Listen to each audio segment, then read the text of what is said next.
तो स्वागत है आपका पहले लेसन में जिसका नाम है complete 10th maths through NCERT. Chapter 1 का नाम है रियल नंबर्स। कुछ डिटेल मेरे बारे में, जैसा कि आपको मालूम ही है मेरे बारे में, तो ज़्यादा टाइम नहीं लगाएंगे इस पे, आगे बढ़ेंगे एवरीबडी। ये रहा पहला चैप्टर आपके सामने, क्या है रियल नंबर। चैप्टर का नाम है everybody real number. Real number में क्या पढ़ने वाले हैं हम, आई होप कि क्लास 9th में जो पहला चैप्टर था उसको आपने अच्छे से समझा होगा।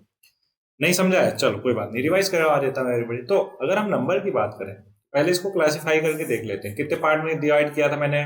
दो पार्ट में। बोलोगे कि सर एक आपने बोला था रियल पार्ट और दूसरा बोला था वर्चुअल या कॉम्प्लेक्स पार्ट।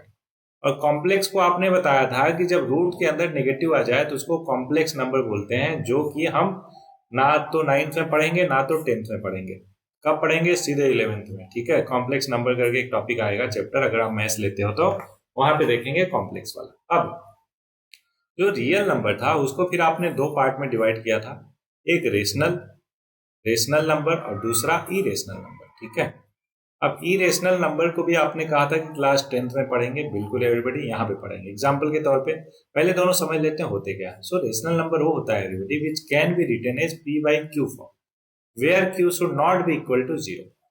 वहीं पे इरेशनल नंबर की बात करें तो वो नंबर होते हैं जिनको can't be written in p by q form. Example के तौर पे रूट के अंदर कोई भी नंबर जो परफेक्ट स्क्वायर नहीं है, 1/√2 है ना, या पाई, या फिर ई एक्सपोनेंशियल कांस्टेंट। पाई मतलब कितना होता है? आप कहोगे सर ये तो 3.14 होता है, इसको तो पॉइंट हटा दो, देखो 314/100, ये तो p/q में हो गया। नहीं है एवरीबॉडी, पाई की अप्रोक्सीमेट वैल्यू होती है 3.14, एग्जैक्ट वैल्यू नहीं होती। दैट्स वाई इसको हम p/q में नहीं लिख सकते। That's why pi is an irrational number. एकदम क्लियर हुआ यहाँ तक अच्छे से आपको? Very good.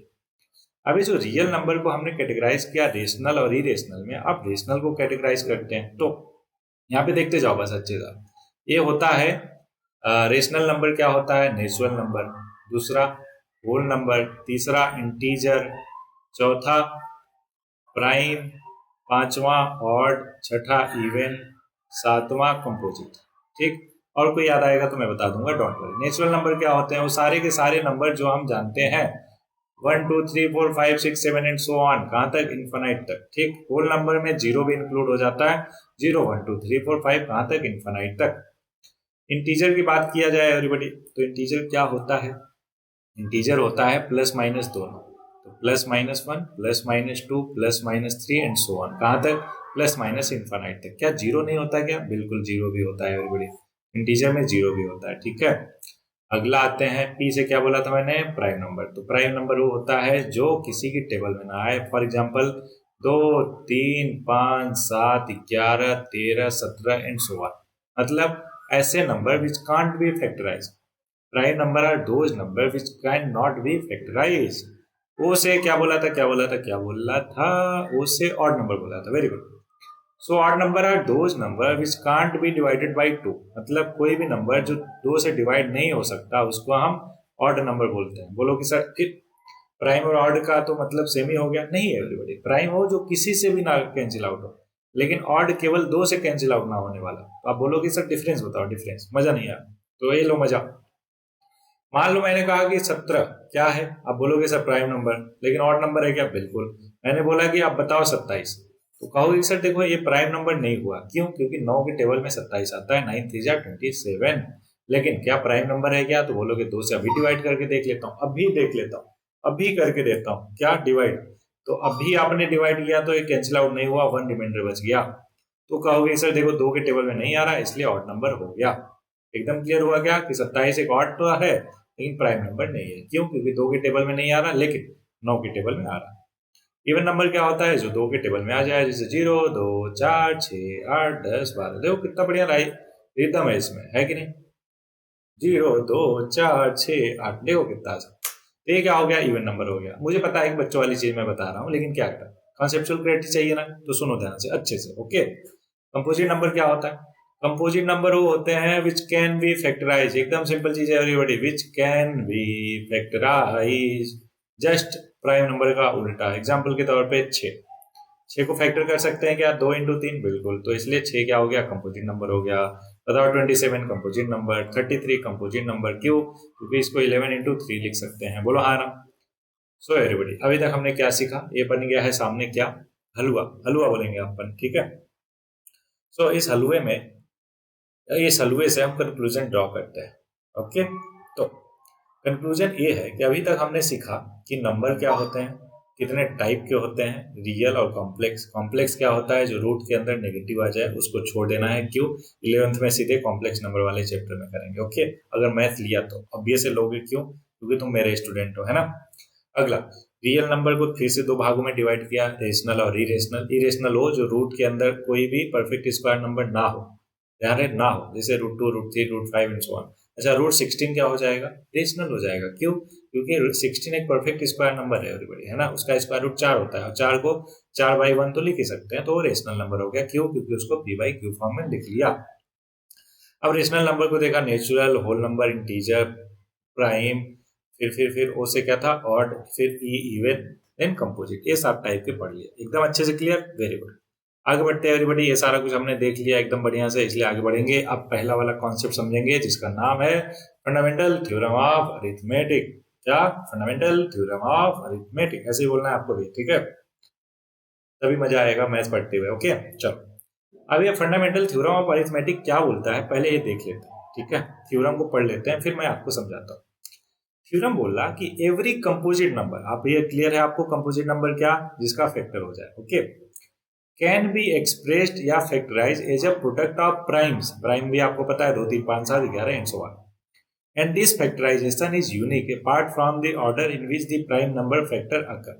एकदम सिंपल, एकदम वेरी गुड। चलो एक एग्जांपल से समझा देता हूँ।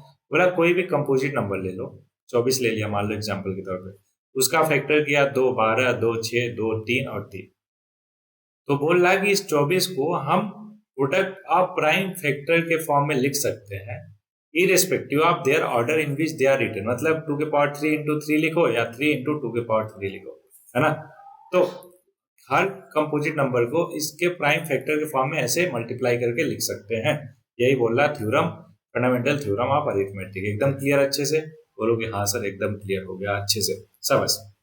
अब कुछ छोटी छोटी चीजें ध्यान में रखनी है, जैसे prime factorisation of a natural number is unique except for the order of its factor. मतलब कोई भी प्राइम नंबर लो, नहीं सॉरी, कोई भी नेचुरल नंबर लो, आप कहोगे सर 75 ले लो, तो उसका अगर आप फैक्टर करोगे तो 5 × 5 × 3, मतलब 5 की पावर 2 इंटू 3 की पावर 1। ये जो नंबर आए ये हमेशा यूनिक आएगा, क्या एक ही रहेगा। ऐसा नहीं है कि 75 को और किसी का मल्टीप्लाई करके लिख सकते हो, मतलब प्राइम नंबर के एक्सेप्ट। ऐसे तो इसको 25 × 3 भी लिख सकते हो, लेकिन 25 प्राइम नंबर थोड़े ना हुआ, बोलो आया ना। तो जो प्राइम फैक्टराइजेशन है वो यूनिक होता है इरेस्पेक्ट accept for the order of its factor. मतलब ऑर्डर का मतलब क्या हुआ, 5 की पावर 2 इंटू 3 लिखो या 3 इंटू 5 की पावर 2 लिखो, इस ऑर्डर से मतलब नहीं है। हमेशा ये जो चीज है ना, फैक्टर जो है उसके यूनिक होंगे, मतलब यूनिक होंगे, और क्या, ठीक है। चलो अब क्या करेंगे, अब आ गया क्वेश्चन सिंपल वाले, ठीक है। तो एग्जाम्पल तो आप कर ही लोगे, क्यों, क्योंकि आप जानते हो एग्जाम्पल बहुत आसान होते हैं। ये वाला ध्यान में रखना आपको, क्या ध्यान में रखना कि LCM into HCF. LCM HCF नहीं आता क्या आज तक, अरे इतना बढ़िया से बचपन में पढ़ाया, बचपन में पढ़ाया मतलब उद्गम सीरीज में इतना अच्छे से आपको बचपन में कहा, आपको एलसीएम और एचसीएफ समझाया। बस आपको ये ध्यान में रखना है HCF into LCM equal to A into B होता है। अच्छा, अब अभी हम प्राइम फैक्टराइजेशन से भी एलसीएम एचसीएफ निकालना सीखेंगे, डोंट वरी, किसमें, एक्सरसाइज की क्वेश्चन करेंगे तब। सो अबाउट दैट, यहाँ पे ये बस ध्यान में रखना है कि दो नंबर अगर ए और बी हैं तो ए इंटू बी करने पे इक्वल होता है उनका एलसीएम इंटू एचसीएफ, ठीक है, वेरी गुड।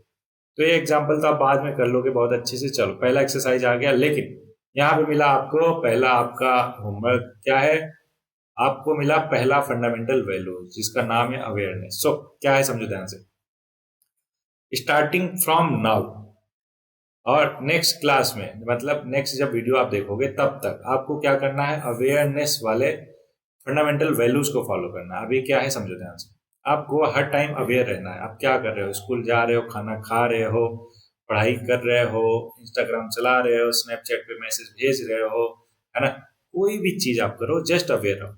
अवेयर का मतलब हाँ आपको मालूम रहना चाहिए, आप होश में कोई भी काम करोगे तो करोगे, बेहोशी में नहीं करोगे, ठीक है।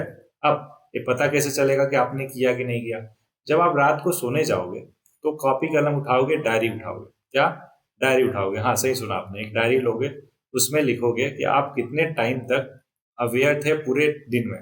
कैसे पता चलेगा, कि दिन में किसी ना किसी पॉइंट पे, जैसे मैं अभी पढ़ा रहा हूँ, मैं अवेयर हूँ कि अच्छा अभी मैं पढ़ा रहा हूँ। सेम वे में जब आप खाना खा रहे हो तो अच्छा मैं टीवी देखते हुए या मोबाइल पे इंस्टाग्राम में रील स्क्रॉल करते हुए खाना खा रहा हूँ। ऐसे कितनी बार आपके थॉट्स आए थ्रू आउट द डे। तो ये हो गया आपका अवेयरनेस काउंट। क्या करना है आपको, अपने अवेयरनेस को बढ़ाना है डेली बेसिस पे। अगले 3 दिन बाद अगला लेक्चर देखोगे, मालूम है ना। तो इसलिए 3 दिन तक आपको अवेयरनेस वाला ये फंडामेंटल वैल्यूज डेवलप करना है कि आपको हर टाइम पे अवेयर होना है। क्या होना है, अवेयर होना है। और कैसे पता चलेगा, रात को आप जो है उसको नोट डाउन करोगे, टोटल कितनी बार अवेयर रहे आप थ्रू आउट द डे। ठीक है, वेरी गुड। तो ये हो गया फंडामेंटल वैल्यूज। चलो आ जाते हैं आप क्वेश्चन पे, एक्सरसाइज पे। कॉपी कलम लेकर आई होप कि आप बैठे हो मजेदार वे में। शुरू किया जाए एकदम, वेरी गुड। पहला क्वेश्चन है एवरीबॉडी, क्या बोला कि express each number as a product of its prime number. देखो कितना आसान बच्चों वाली चीज है, बचपन में करते थे, लेकिन अभी भी मैं आपको समझा देता हूँ। ठीक है, डिफिकल्ट क्वेश्चन लेकर समझाता है एवरीबॉडी। काम करते हैं, व्हाइट बोर्ड खोल लेते हैं, ज्यादा मजा आना चाहिए आपको भी और हमें भी, है ना। देखो पढ़ाने में मजा नहीं आता जब तक मजा ना आए। क्या वर्ड, क्या लाइन मैंने बोली, समझ आया आपको कुछ? नहीं आना कि पढ़ाने में तब तक मजा नहीं आता जब तक मजा ना आए। वाह वाह वाह वाह। होपफुली आपको समझ में आया होगा। ठीक है, कुछ ना कुछ बोलना पड़ता है एवरीबॉडी, है ना। अदरवाइज आप बोर हो जाओगे, और बोर हो जाओगे तो मजा नहीं आएगा मेरे को पढ़ाते हुए और आपको पढ़ते हुए। इसलिए एवरीबॉडी हमें लगे रहना है, इंटरेस्ट के साथ साथ पढ़ाई करनी है। अब मैं आपको क्या बताने वाला हूँ, ये आ गया आपके सामने व्हाइट बोर्ड। अब व्हाइट बोर्ड पे क्वेश्चन नंबर 1 करने वाले हैं। क्वेश्चन नंबर 1 है, देखो आपके सामने।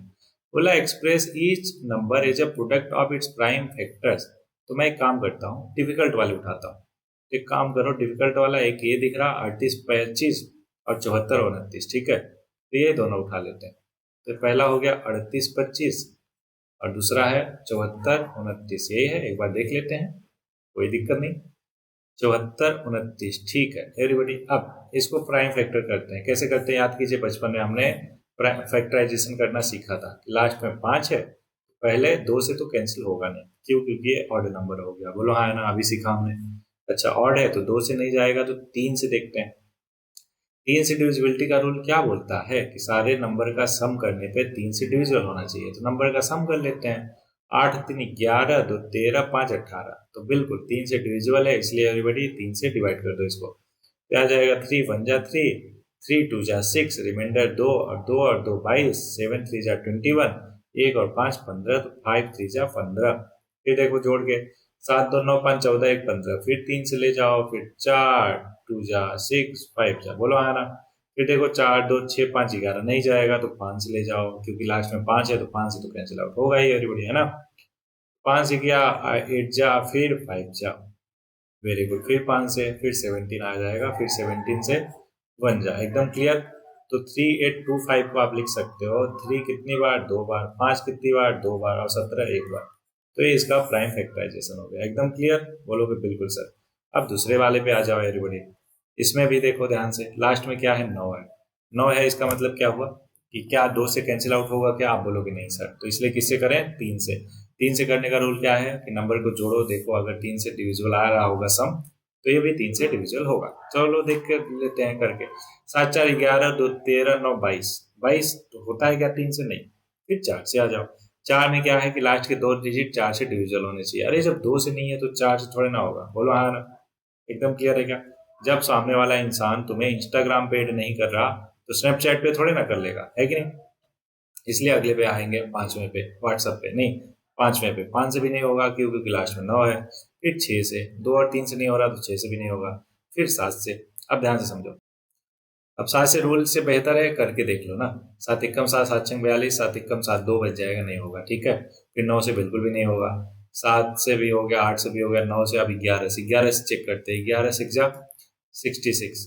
ओके, उसका रूल भी पता है ना, ऑड वाले को जोड़ो फिर इवन वाले को जोड़ो, और देख लो उनके बीच में डिफरेंस। 7 2 9, 7 9 4 13। तो डिफरेंस जो है वो 11 से डिविजिबल नहीं है, इसलिए ये 11 से भी नहीं होगा एवरीबॉडी। 11 से नहीं है, फिर 12 से नहीं होगा, फिर 13 से करते हैं। 13 छंग 78, कितना, हाँ 13 छंग 78 तो नहीं जाएगा। 13 पचे 65, 9 2, इतना उससे भी नहीं जाएगा। क्यों, क्योंकि 13 7 91, 1 9, ये 13 से भी नहीं जा रहा। 17 से देखते हैं फिर एवरीबॉडी। 17 51, 17 चौका 68। 6 2 17 51। हाँ वेरी गुड, 17 से हो रहा, वेरी गुड वेरी गुड। कैसे पता चला? डिवाइड करके देख लिया। देखो 17 चौका 68, 74 में से 68 गया, बच्चा 6, 6 और 2 62, 17 त्या 51, मतलब 17 3 जा 51। तो 62 में से 51 गया, बचा 11, 11 और 9 कितना हो गया? 19, ए 119, तो 119, 17 7 जा कितना? 119 होता है, तो 17 से हो गया। अब फिर किससे जाएगा? 17 से फिर जाएगा क्या? एक बार चेक करते हैं। 17 दूनी 34, 6 3 9, नहीं 17 से नहीं जाएगा। ठीक है, फिर 19 से देखते हैं। 19 के 19, 19 दूनी 38, वेरी गुड, 19 से जा रहा है एवरीबॉडी। 19 2 जा 38, 5 और 7, तो 19 3 जा। देखा कितना आसानी से, आसान तो नहीं था, आसान तो नहीं कह सकते है ना। तो ये आ गया एवरीबॉडी 17 इंटू 19 इंटू 23, समझ रहे हो क्या? इसलिए बेसिक जानना बहुत जरूरी है एवरीबॉडी। ठीक, तो ये दोनों डिफिकल्ट वाले मैंने बता दिया। आई होप कि आसान वाले आप कर लोगे आप अच्छे से। पहला हो गया सारे पार्ट, वेरी गुड। दूसरा, अच्छा देखो एक एक पार्ट में नहीं बता रहा, क्यों? क्योंकि ऑब्वियस है आप इंटेलिजेंट बालक हो, है ना। एक एक चीज का आपको रटना तो है नहीं, या फिर कॉपी पेस्ट तो करना नहीं है। क्यों? क्योंकि यहाँ पे समझदार चीजें चल रही है, मतलब समझदारी वाली बात चल रही है ना। कि डिफिकल्ट वाले मैं बताऊंगा, आसान वाले आप करके दिखाओगे मेरे को, है कि नहीं? यही तो हमारे बीच में सौदा हुआ है। सौदा मतलब समझ रहे हो ना, पार्टनरशिप काइंड ऑफ।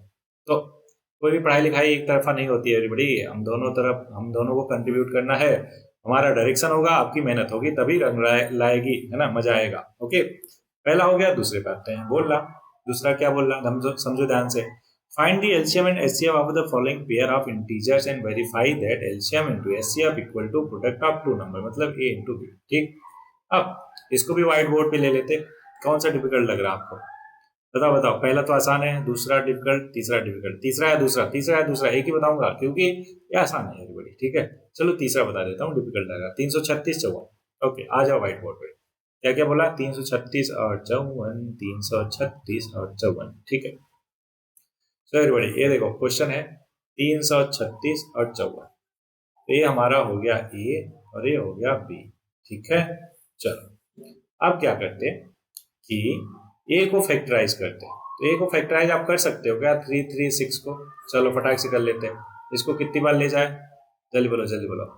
इसको एक मिनट पहले इसको मिटा देता हूँ। हाँ ऐसे, फिर हाँ 2 से किया जाएगा। आप बोले कि बिल्कुल कर लो सर, लास्ट में 6 है। अभी तक आपने इतना तो समझा ही दिया कि लास्ट में इवन नंबर है तो 2 से तो डिविजिबल होगा। तो आ जाएगा 16 1 6 8। ठीक, कैसे हो रहा पता चल रहा ना।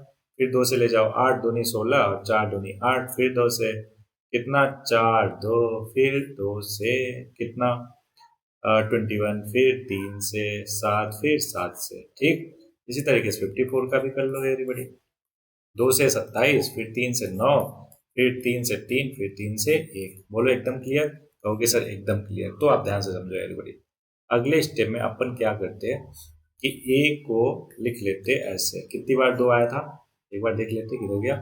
2 था, 2 और 4, 4 बार 2, 4 बार, फिर 3 एक बार, फिर 7 एक बार। इसी तरीके से बी देखा जाए तो बी कितनी बार है?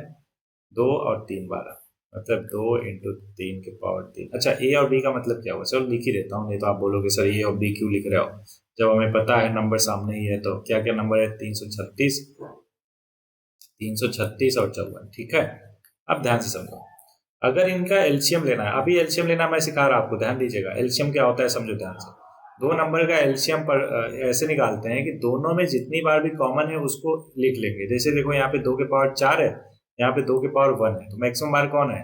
2 के पावर 4, तो उसको लिखेंगे मैक्सिमम वाला। ठीक, और एचसीएफ में मिनिमम वाला, अभी डोंट वरी वो भी सिखाऊंगा। तो और 3 के पावर 3 और यहाँ 3 के पावर 1, तो मतलब मैक्सिमम बार कितना है? 3 के पावर 3। और 7 देखो, यहाँ पे 7 के पावर 1, यहाँ पे कुछ नहीं, 7 के पावर 0 तो लिख ही सकते हैं। तो मैक्सिमम कितना हुआ? 1। तो इसलिए हो गया आंसर इतना। क्लियर है क्या एकदम बढ़िया से? Very good. अगर एचसीएफ की बात करें तो एचसीएफ में मैंने क्या बताया? मिनिमम वाला लेंगे, दोनों में जो कॉमन है। ये देखो इसमें है, कलर चेंज कर देता हूँ सच देर एकदम क्लियर हो। यहाँ पे है 2 के पावर 4, यहाँ पे है 2 के पावर 1, तो दोनों में कम कितना है? 2 के पावर 1 इंटू 3 के पावर 3, 3 के पावर 1 कितना? 3 के पावर 1। फिर 7 के पावर 0 या 7 के पावर 1, 7 के पावर 0 छोटा वाला है ना, तो 7 के पावर 0 का मतलब 1 ही हो गया, राइट। तो ये देखो एचसीएफ आ गया 2 इंटू 3 और एलसीएम आ गया इतना। अब ध्यान समझो, हमें वेरीफाई क्या करना था? वेरीफाई के लिए हमें क्वेश्चन में बोला था ए वेरीफाई करो ए इंटू बी। मतलब 336 into 54 LCM into HCF is equal to A into B हो। तो एलसीएम इंटू एचसीएफ, एलसीएम कितना आया, मतलब लिख देता हूँ, कंफ्यूज नहीं होने का है, बड़ी स्टेप बाय स्टेप करने का, कंफ्यूज नहीं होने का, ठीक है। चलो, तो हमें ये दिखाना है कि LCM into HCF is equal to होगा ए इंटू बी। तो दोनों तरफ वैल्यू रखो। एलसीएम देखो 2 के पावर 4, 3 के पावर 3, 7 के पावर 1 इंटू एचसीएफ कितना, 2 के पावर 1, 3 के पावर 1, ठीक। और ए इंटू बी करो, तो ए इंटू बी करो तो 336 इंटू 54। अब 336 इंटू 54 इसको सिंप्लीफाई करो। इससे बेहतर क्या तरीका बताऊं मैं आपको, तरीका सुनो। तरीका में सिंपली क्या करना है, जो ए और बी का फैक्टर ऊपर निकाला ना, उसको लिख लो ना। इसको क्या लिखा, 336 को ऊपर देखो, ये 2 के पावर 4, 3, 7, 2 के पावर 4 इंटू 3 के पावर 1, 7 के पावर 1, और 54 को क्या लिखा था, 2 के पावर 1, 3 के पावर 3 और 7 के पावर 0 मतलब 1। अब इसको सिंप्लीफाई कर लो तो देखो 2 के पावर 5 हो जाएगा इंटू 3 के पावर 4 और इंटू 7 के पावर 1। अच्छा, लेफ्ट साइड में देखो क्या बन गया, 2 के पावर देखो ये भी 4 और 1 5, 3 के पावर 4 और 7 के पावर 1। देखो दोनों तरफ सेम चीज आ रहा है क्या, बोलोगे बिल्कुल सर, तो हमारा वेरीफाई भी हो गया। क्लियर हुआ कि नहीं, अच्छे से, एकदम अच्छे से हुआ, वेरी गुड। नेक्स्ट क्वेश्चन पे आ जाते हैं, फिर दूसरा भी हो गया, सारे के सारे एक बता दिया, बाकी आप तो कर ही लोगे, है ना आसान, वेरी गुड।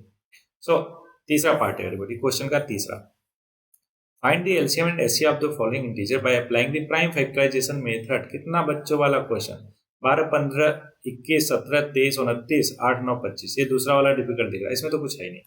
देखो 17 का फैक्टर तो कर नहीं सकते, 17 इंटू 1, 23 का 23 इंटू 1, 29 का 29 इंटू 1, है ना।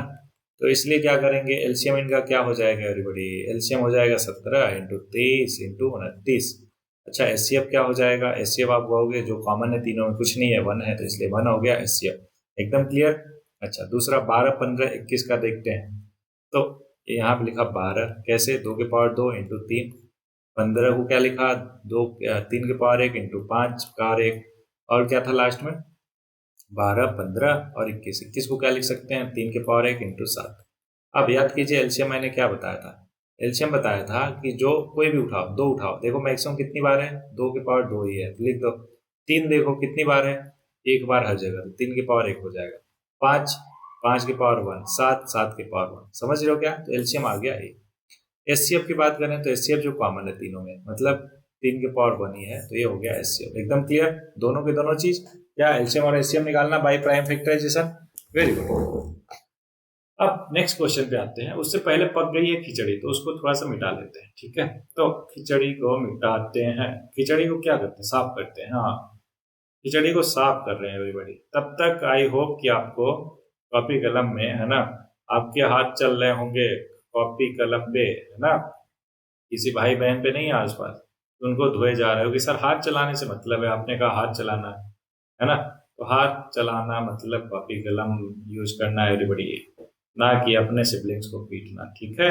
चलो नेक्स्ट क्वेश्चन पे आते हैं। नेक्स्ट क्वेश्चन है क्वेश्चन नंबर 4, 4, 4, किधर है 4, पहले अभी थोड़ा सा और बचा है, उसको मिटा लेते हैं, फिर करते हैं 4 को, एकदम 4 का काम तो हम करते हैं। बोलना गिवन एचसीएफ इतना है, एलसीएम बताना है, कितना आसान। अभी हमने देखा एलसीएम इंटू एचसीएफ होता है एलसीएम इंटू एचसीएफ ए इंटू बी होता है। एलसीएम है नहीं पता, तो मान लो एलसीएम है x, एचसीएफ कितना है 9 है, इक्वल टू 306 इंटू 657 हो जाएगा।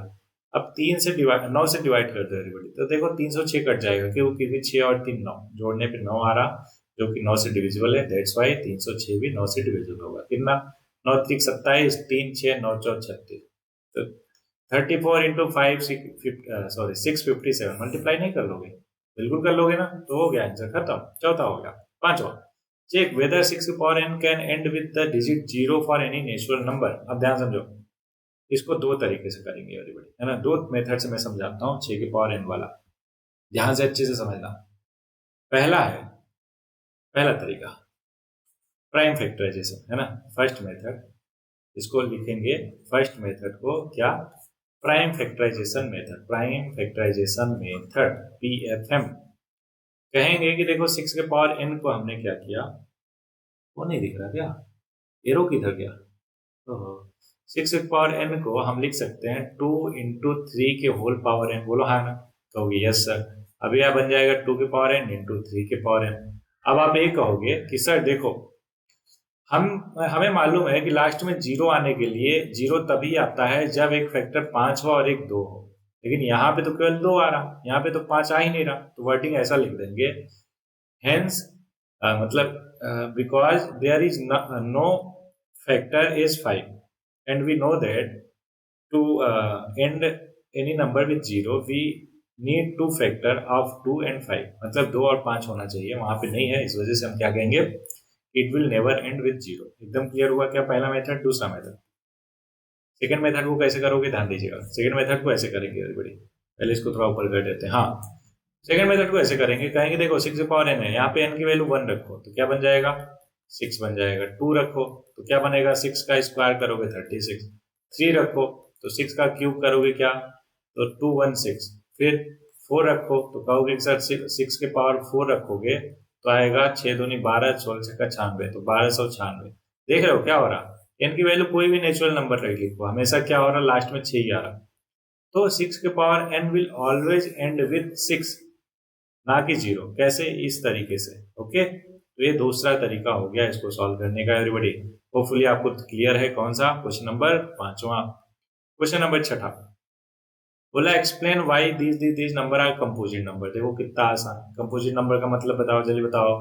कंपोजिट मतलब जिसका फैक्टर हो पाए। बोलो हाँ या ना, जल्दी। बिल्कुल सही बात है, बिल्कुल सही बात है। तो कंपोजिट नंबर वो होते हैं जिनका फैक्टर किया जा सके। सो क्वेश्चन नंबर 6 करते हैं। थोड़ा सा मिटाने में टाइम लग रहा है इसलिए चीजों को रिपीट कर रहा है। ऐसा मत सोचा करो कि नहीं नहीं सर को क्या ही हो जाता है, बीच में रिपीट ही करते रहते हैं। एवरीबॉडी, वो भी क्या होता है, सिस्टमेटिक रिपीटेशन होता है, सच दैट आपको क्लियर रहे। क्वेश्चन नंबर 6 करते हैं।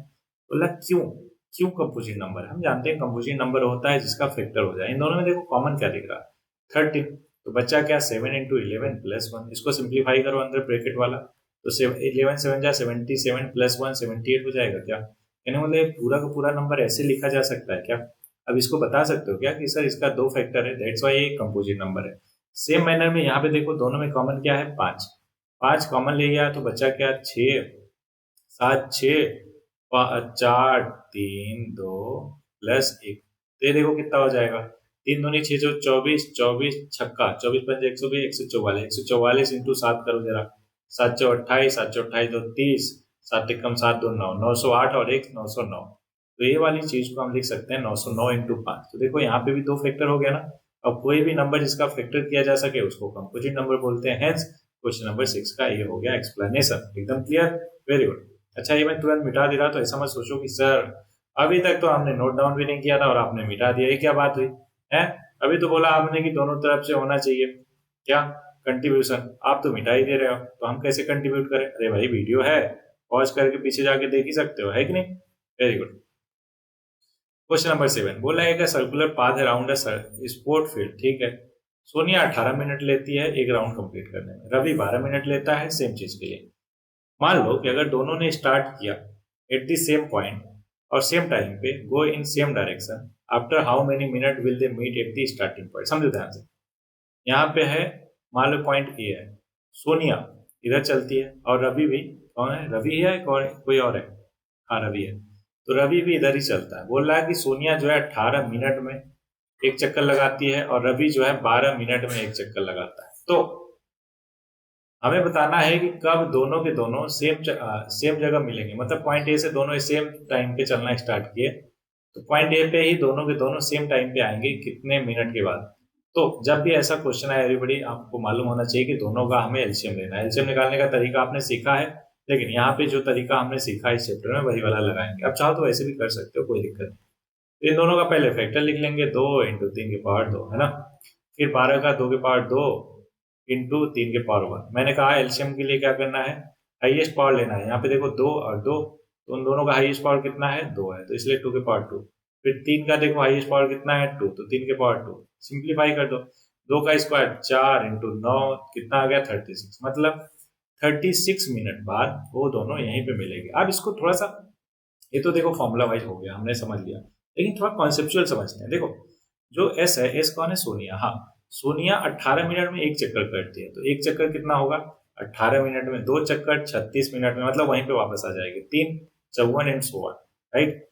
और ये क्या बोलते हैं, क्या नाम है दूसरा, रवि। रवि जो है एक चक्कर कितने में, 12 मिनट में, फिर वहीं पे कब आएगा, 24 पे, फिर 36 पे, फिर 48 पे, फिर 60 पे, फिर 72 पे, ऐसे 18, 36, 54, 72, है ना। अब ध्यान से समझो, 18 मिनट पे सोनिया पॉइंट ए पे ही आएगी वापस, फिर 36 मिनट पे, यहाँ पे जो रवि है वो भी 36 मिनट पे वापस ए पे ही आ जाएगा।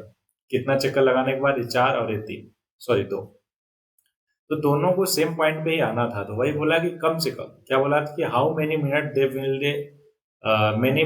Will they meet again at the starting point. तो कितना कितना ध्यान समझो, कितना, एक तो 36 मिनट बाद, फिर 72 मिनट बाद, फिर 108 मिनट बाद, इतने टाइम बाद वो पॉइंट ए पे बार बार मिलते रहेंगे। लेकिन ऐसे टाइप के क्वेश्चन में एक वर्ड होता है जिसको मिनिमम बोलते हैं। मिनिमम कितने टाइम बाद वो दोनों एक दूसरे से मिलेंगे, है ना। तो जब भी कहीं पे मिनिमम आए, क्योंकि एलसीएम का फुल फॉर्म क्या है, लिस्ट या लोएस्ट कॉमन मल्टीपल, राइट। तो मल्टीपल क्या हुए, 12 और 18 के सारे मल्टीपल ही हमने लिखा था। क्लियर हुआ क्या, ये बेसिक चीज था। आई होप कि आपको क्लियर हो गया होगा। ये बेसिक चीज को ही मैंने समझाया उद्गम सीरीज में, कितना अच्छे से एलसीएम और एचसीएफ का मतलब समझाया है कि आप अगर वो वाला टाइप का कॉन्सेप्ट क्लियर है आपका ना, ये सारे के सारे क्वेश्चन तो आपके देखते ही हो जाएंगे। ओके, और इन्हीं सब में क्वेश्चन में प्रॉब्लम होती है लोगों को, क्यों, क्योंकि कॉन्सेप्चुअल क्लैरिटी कभी हुआ ही नहीं उनको, है कि नहीं। सो एवरीबॉडी, ये हो गया हमारा एक्सरसाइज 1 डन। आई होप कि बहुत अच्छे से आपका होगा क्लियर। क्लियर है ना, वेरी गुड। अब रिवाइज करते हैं इरेशनल नंबर को, ठीक है। रिवाइज क्या करते हैं, पढ़ते हैं। अभी मैंने बताया कि इरेशनल नंबर वो होते हैं जिनको पी बाई क्यू फॉर्म में ना लिख पाया जाए, जैसे √2, √3, 1/√5 एंड सो ऑन। मतलब रूट के अंदर वो नंबर जो परफेक्ट स्क्वायर नंबर ना हो, और उसके साथ साथ पाई। पाई क्या है, 22/7 नहीं है। पाई एक ऐसा नंबर है जो इरेशनल है, क्योंकि इसकी वैल्यू फिक्स नहीं होती। और 1.101001000 एंड सो ऑन कहाँ पे देखा था, 9th क्लास में ऐसे सारे टाइप के नंबर देखे थे। ओके, तो आई होप कि रेशनल आपको क्लियर हो गया होगा। अब हम थ्योरम 1.2 पढ़ेंगे बहुत अच्छे से। बोला let p be a prime number. P जो है एक प्राइम नंबर है। P divides a square, then p divides a. एकदम सिंपल। क्या बोला कि अगर पी एक प्राइम नंबर है और पी जो है डिवाइड करता है ए स्क्वायर को, किसको, ए स्क्वायर को, तो पी ऑल्सो डिवाइड ए। जहां पे ए क्या होना चाहिए, कोई भी पॉजिटिव इंटीजर होना चाहिए। सब मतलब समझो एवरीबॉडी। जैसे अगर ए 25 है तो ए का क्या क्या फैक्टर हो जाएगा, 5 × 5, है ना। तो बोल रहा है कि अगर कोई प्राइम नंबर 5 जो है 25 को डिवाइड करता है, तो इसका जो स्क्वायर रूट है, मतलब ए है, उसको भी 5 डिवाइड करेगा। दूसरा एग्जाम्पल लेते हैं, नोट करें।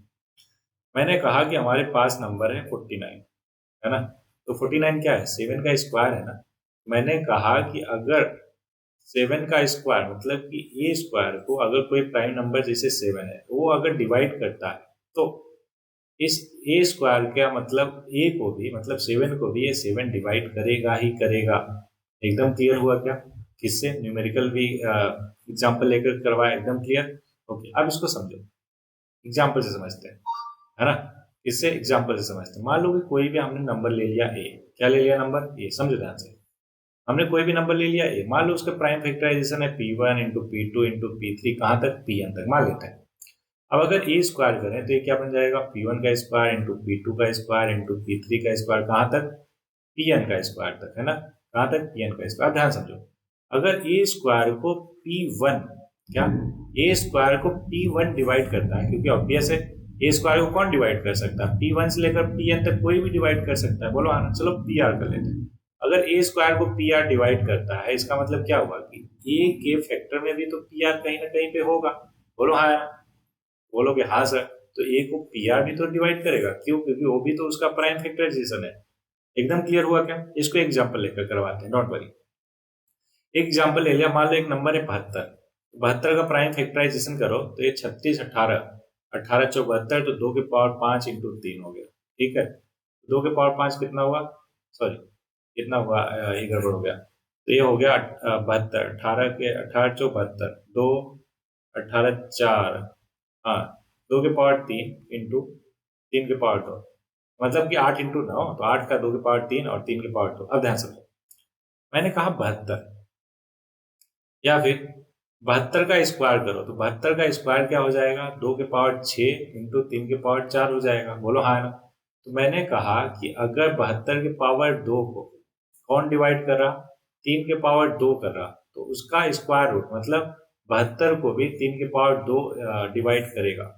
एकदम क्लियर हुआ क्या? क्योंकि आपको मालूम है कि 72 का फैक्टर क्या है, 3 के पावर 2 उसका फैक्टर है। तो अगर वो 72 के स्क्वायर को डिवाइड कर रहा है तो ऑब्वियस है 72 को करेगा ही करेगा, क्यों? क्योंकि वो प्राइम फैक्टराइजेशन है। जो 72 का स्क्वायर का प्राइम फैक्टराइजेशन होगा वही 72 का भी होगा। एकदम अच्छे से क्लियर हुआ क्या आपको? एकदम बढ़िया से क्लियर। Very good. अब अगला एक कॉन्सेप्ट दे रहा, उसको थ्योरम ही बना दिया उसने। क्या? कि √2 एक इरेशनल नंबर है। क्या? √2 एक इरेशनल नंबर है। अब ध्यान से समझो, इसको प्रूव करना है तो ये थ्योरम ही बना दिया। मैं इसको आपको क्या करता हूँ कि वहां पे समझा देता हूँ व्हाइट बोर्ड पे, है ना। अच्छा ये देखो, व्हाइट बोर्ड पे मैं समझा देता हूँ, क्योंकि समझना देखो बहुत इंपॉर्टेंट है एवरीबॉडी। अगर आप एक बार समझ गए ना तो लिखना तो बहुत आसान है, ठीक है। एग्जाम्पल कोई देखकर आराम से लिख सकते हो, ओके। तो समझना ज्यादा इंपॉर्टेंट है, इसलिए व्हाइट बोर्ड पे मैं आपको अच्छे से समझाऊंगा, डोंट वरी, ओके। तो हाँ, वही सारी चीजें हैं। Okay, no problem no problem, ठीक है। उसके बाद एक्सरसाइज आ गया, कोई बात नहीं, आप आ जाओ व्हाइट बोर्ड पे, ठीक है। समझो ध्यान से।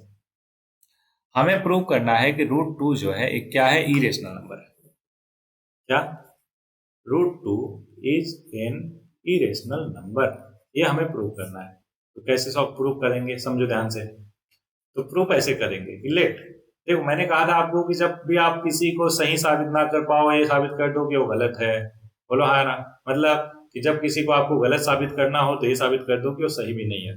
सेम वे में यहाँ पे इसको इरेशनल प्रूव करना है, तो हम ये प्रूव करते हैं कि देखो ये रेशनल नहीं है, रेशनल नहीं है तो क्या है, इरेशनल हो गया। बोलो एकदम क्लियर, एकदम क्लियर, वेरी गुड। तो लेट कर लिया हमने, √2 इज अ रेशनल नंबर। हमने क्या मान लिया √2 को कि रेशनल नंबर है, चलो ठीक है मान लिया। तो √2 अगर रेशनल नंबर है तो उसको हम a/b के फॉर्म में लिख सकते हैं। क्या आप बोलोगे? हाँ सर बिल्कुल लिख सकते हो। तो स्क्वायरिंग बोथ साइड, अगर दोनों तरफ स्क्वायर कर दिया तो ये कुछ ऐसा बन जाएगा, क्या a equal to √2 sorry 2 equal to a² / b²। बोलोगे हाँ सर। तो अब देखो b² इक्वल टू क्या आ गया, a²/2 आ गया। क्या बोलोगे? बिल्कुल सर, आप लिख सकते हो। तो अभी हमने देखा, इसका मतलब क्या हुआ, b क्या है। अच्छा ऊपर देखो, a और b जब इक्वल टू a/b लिखा हमने, तो और a और b क्या है, ये है को प्राइम एंड इंटीजर। ए और बी दोनों को प्राइम है, को प्राइम मतलब दोनों में कुछ भी कॉमन नहीं है, और इंटीजर भी है। ए और बी क्या है, इंटीजर है। अब ध्यान समझो, b² क्या है। बोलोगे सर बी जो है एक इंटीजर है, तो b² भी क्या होगा, इंटीजर होगा। अब b² को इंटीजर होने के लिए जरूरी है ना कि a², 2 डिवाइड्स a², दो जो है a² को डिवाइड करेगा तभी तो इंटीजर बनेगा, अदरवाइज फ्रैक्शन नहीं बन जाएगा। बोलो हाँ ना। तो कहोगे बिल्कुल सही बात। तो 2 डिवाइड्स a², अगर दो जो है a² को डिवाइड करता है, दो एक प्राइम नंबर है, तो क्या ये लिख सकते हैं कि एज पर नहीं नहीं ऐसे लिखेंगे, according to theorem 1, according to theorem 1 या फिर थ्योरम ऑफ अरिथमेटिक, हमने देखा कि अगर दो a² को डिवाइड करता है, दो आल्सो डिवाइड्स a, दो आल्सो डिवाइड्स a। कहोगे सर ये कैसे आप बोल सकते हो? अरे अभी पीछे देखा हमने, ये देखो कहाँ पे देखा, यहाँ पे पहला वाला थ्योरम, यही तो हमने पढ़ा है कि नहीं, कि अगर ए जो है पी जो है प्राइम नंबर है, यहाँ पे क्या है वो प्राइम नंबर 2 है ना। तो अगर एक प्राइम नंबर एक पी डिवाइड्स a², अभी हमने देखा a² को अगर पी डिवाइड करता है तो पी ऑल्सो डिवाइड ए, यही तो हमने देखा। बोलो हाँ। तो उसी के अकॉर्डिंग एज पर थ्योरम 1 हमने यही बोला ना कि अगर अगर अगर टू डिवाइड ओहो 2 डिवाइड करता है a² को तो 2 ऑल्सो डिवाइड है। अगर 2 ऑल्सो डिवाइड है इसका मतलब ये जो है 2 का कोई ना कोई फैक्टर है, तो 2 इंटू पी लिख सकते हैं क्या, ए को। यहाँ पे p क्या है, कोई इंटीजर है। बोलो एकदम क्लियर। बोलोगे हाँ सर बिल्कुल, क्यों? क्योंकि अगर दो a को डिवाइड कर रहा है, इसका मतलब a में a के फैक्टर में 2 भी आएगा। एकदम क्लियर हुआ। अब इसको उठा के रख दो ऊपर, कहाँ पे, ये देखो यहाँ पे जो हमने लेट किया था ना, कहाँ पे, ए वाला, इस वाले इक्वेशन 1 मान लो। अब इसमें उठा के रख दो ए की वैल्यू। क्या करोगे, ए की वैल्यू उठा के रख दो, ए बन जाएगा b² इक्वल टू 2p का होल स्क्वायर अपॉन 2। यहाँ पे लिखेंगे फ्रॉम इक्वेशन 1, ठीक है। अब ये b² इक्वल टू आ गया 4p² अपॉन 2, 2 से 4 गया, ए आ गया 2p²। अब यहां से अगर पी स्क्वायर निकालना चाहो तो पी स्क्वायर क्या आ जाएगा, बोलो कि sir B square by two आ जाएगा। फिर से वही बात, पी क्या है हमारा, पी है हमारा एक इंटीजर, क्या है इंटीजर। तो इंटीजर होने के लिए जरूरी है कि टू जो है डिवाइड्स पी स्क्वायर, मतलब बी स्क्वायर दो से डिविजिबल होना चाहिए। अब फिर से वही बात, एज पर थ्योरम वन कि अगर two b divides b square, two also divide, two also divide या टू ऑल्सो डिवाइड बी, मतलब दो जो है बी जो है दो से भी डिविजिबल होगा। अगर बी दो से डिविजिबल है तो मेरे को बताओ क्या बी को हम टू इंटू क्यू नहीं लिखेंगे। कहोगे सर क्यों लिखोगे आप, अरे क्योंकि दो जो है बी को डिवाइड कर रहा। अब बी अगर दो से डिवाइड हो जा रहा मतलब बी के फैक्टर में कोई ना कोई दो तो आएगा, तो इसलिए b equal to two q हो रहा। लेकिन इसको जैसे ही हमने टू क्यू लिखा वैसे ही हमने ये देखा कि ए का भी एक फैक्टर टू आया, A has a factor two और B also has a factor, also has a factor two. ये क्या हुआ आप ध्यान से समझो, स्टार्टिंग में हम क्या मान के चले थे, ये तो गलत हो गया ना। क्यों, क्योंकि स्टार्टिंग में हम मान के चले थे कि ए एंड बी आर को प्राइम। यहाँ पे ध्यान से देखो, साइन चेंज कर देता हूँ सर आपको एकदम क्लियर हो, मतलब कलर चेंज कर देता हूँ। ये देखो ध्यान से, क्या हमने माना था कि ए और बी दोनों को प्राइम है और इंटीजर है। तो को प्राइम अगर है तो उनके बीच में कॉमन कहां से आ गया, को प्राइम क्या होते हैं जिनका कुछ भी कॉमन ना हो। तो अगर इन दोनों में कुछ ना कुछ कॉमन आ रहा है इसका मतलब ये दोनों को प्राइम नहीं रहेंगे। को प्राइम क्यों नहीं है, क्योंकि जो हमने लेट किया था, क्या लेट किया था कि रूट टू एक रेशनल नंबर है, तो गलत हो गया। मतलब by the theorem of fallacy, है ना, कि जो हमने माना वो गलत हुआ। क्यों गलत हुआ, क्योंकि जो फाइनल कंक्लूजन आया वो गलत आ रहा है। इस तरीके से हमने ये दिखा दिया क्या कि ए और बी में कुछ ना कुछ कॉमन है। कॉमन इसलिए आ रहा है क्योंकि वो को प्राइम नहीं है, वो प्राइम नहीं है क्यों, क्योंकि वो रेशनल नंबर नहीं हो सकते। Hence root two is an irrational number. एकदम क्लियर हुआ क्या। अब आई होप कि आपको कॉन्सेप्ट बहुत अच्छे से क्लियर हो गया होगा कि क्या हो रहा, क्यों हो रहा, कैसे हो रहा। ठीक है, कि ए और बी दोनों को को प्राइम माना था लेकिन दोनों में कुछ ना कुछ कॉमन आ गया। दैट्स वाई दोनों के दोनों जो माना था हमने वो गलत माना था, और क्या माना था, रेशनल माना था तो गलत हो गया। तो बताओ क्या सही हुआ, फिर उसका उल्टा, रेशनल का उल्टा क्या होता है, इरेशनल। ओके, वर्डिंग लास्ट में कैसे लिखेंगे ये आप ध्यान से समझ लो अच्छे से।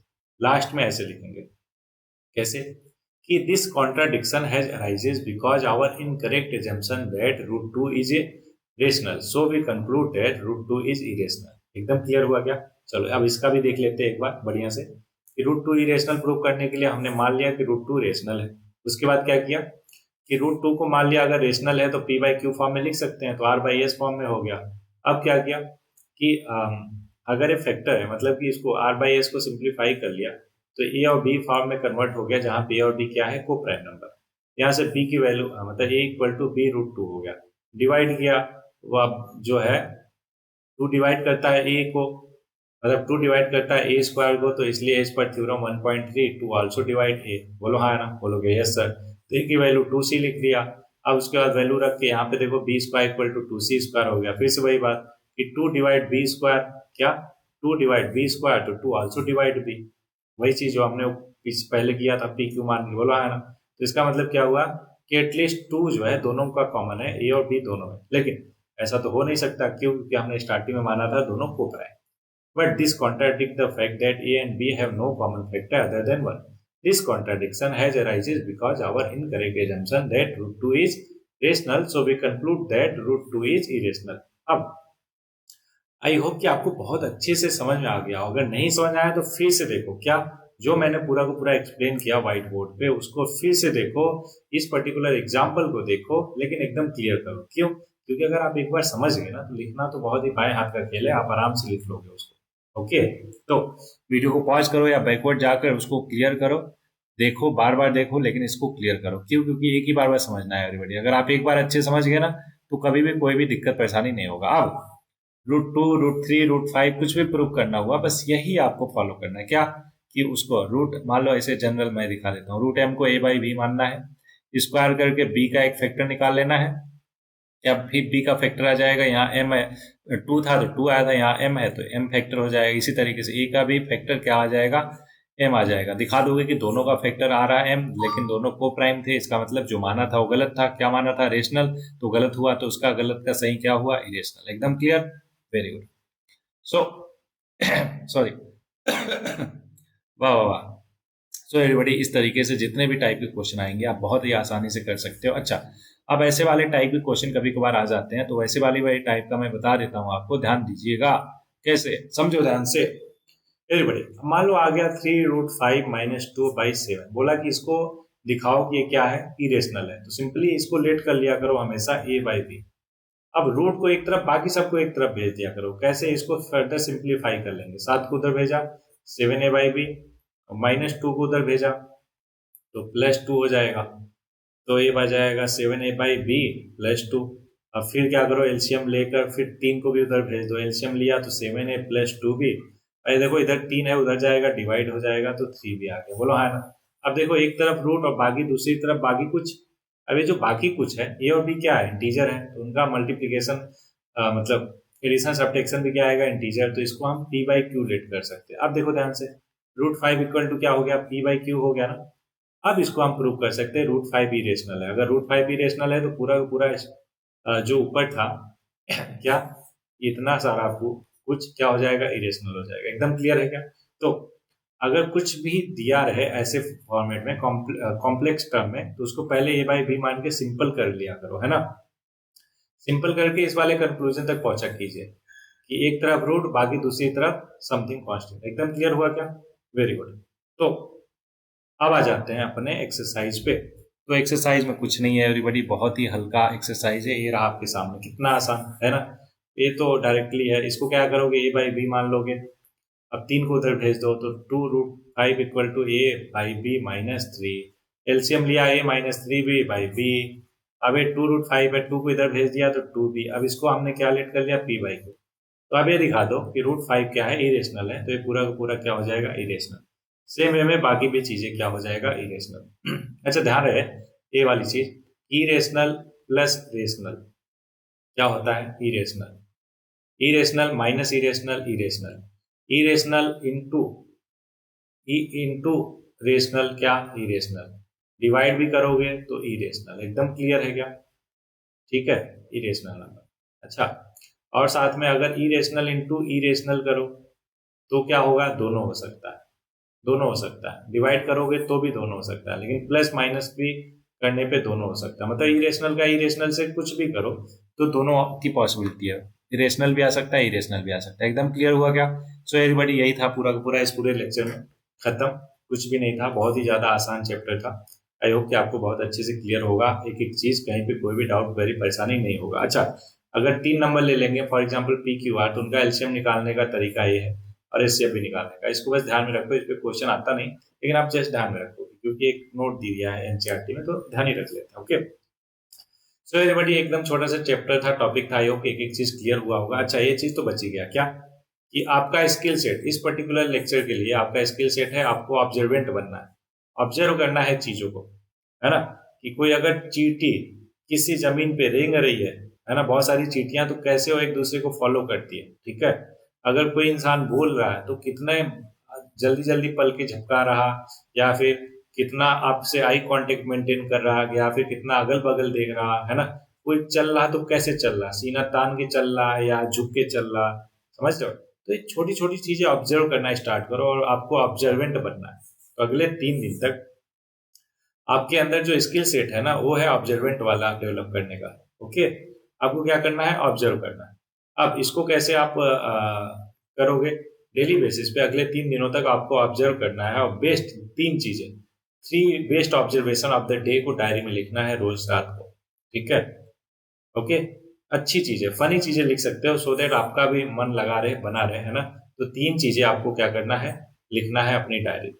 Okay, observation. ध्यान है कि इस तरीके से आपका ऑब्जर्वेशन जो है बहुत ज्यादा बेहतर क्वालिटी है। अभी मेरे को ले लो, तो क्यों लगता है कि ये सारी चीजें, इतनी सारी किताबें, है ना, इतना फिजिक्स भी पढ़ाता मैं, है ना, इवन मैथ्स पढ़ाता है जेई लेवल तक के साथ में, इंजीनियरिंग मैथ्स को भी पढ़ाता, मतलब बहुत सारी चीजें, छोटा मोटा थोड़ा बहुत मैं आपको बता रहा हूँ यहाँ पे कि ये सारी चीजें मैं क्यों कर पाता हूँ, just because of this particular quality, and that is known as observation. तो ऑब्जर्वेशन बेहतर है, इस वजह से बहुत सारी चीजें कर पाता है कोई भी इंसान, मतलब बेहतर बन पाता है, ऐसा समझ लो। सो एवरीबॉडी, इस पर्टिकुलर लेक्चर में बस इतना ही। आई होप कि आपको एकदम क्लियर है। तो अभी तक आपको 2 होमवर्क मिला, क्या क्या, ध्यान समझो। व्हाइट बोर्ड पे आ जाते हैं। अभी तक आपको 2 होमवर्क मिला। एक तो आपका स्किल सेट का, क्या स्किल सेट, 1 मिनट। हाँ, तो आपको पता है कि हम 2 फ्रंट पे लड़ रहे हैं, मतलब कि बेहतर कर रहे हैं जीवन में। एक है एकेडमिक एक्सीलेंस की तरफ और एक है कैरेक्टर डेवलपमेंट की तरफ। कैरेक्टर डेवलपमेंट में 2 चीजें आपको मिला। फंडामेंटल वैल्यूज में आपको होमवर्क में क्या मिला, जल्दी बोलो। फंडामेंटल वैल्यूज में आपको होमवर्क में मिला अवेयरनेस, कि आपको अवेयर होना है कैसे। अगले 3 दिन तक बिल्कुल अवेयर रहना है, उसका जो भी ऑब्जर्वेशन है आपको लिखना है। अगला ऑब्जर्वेशन, आपको ऑब्जर्वेंट बनना है।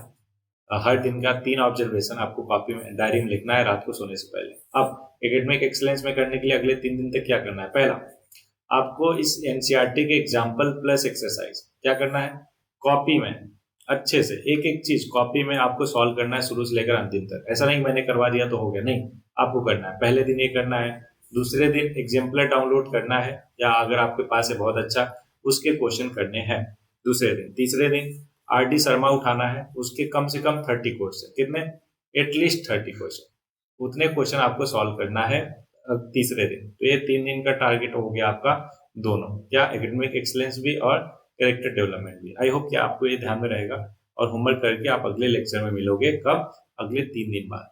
होपफुली आपके एग्जाम वगैरह नहीं चल रहे हैं, तो इस वजह से आप इन सारे के सारे होमवर्क को करके प्रेजेंट रहोगे अगले 3 दिन में। Okay, is that clear? सबस, तो यही जो चाहिए। सो इन्हीं के साथ मिलते हैं नेक्स्ट लेक्चर में। तब तक के लिए आप पढ़ते रहो, आगे बढ़ते रहो।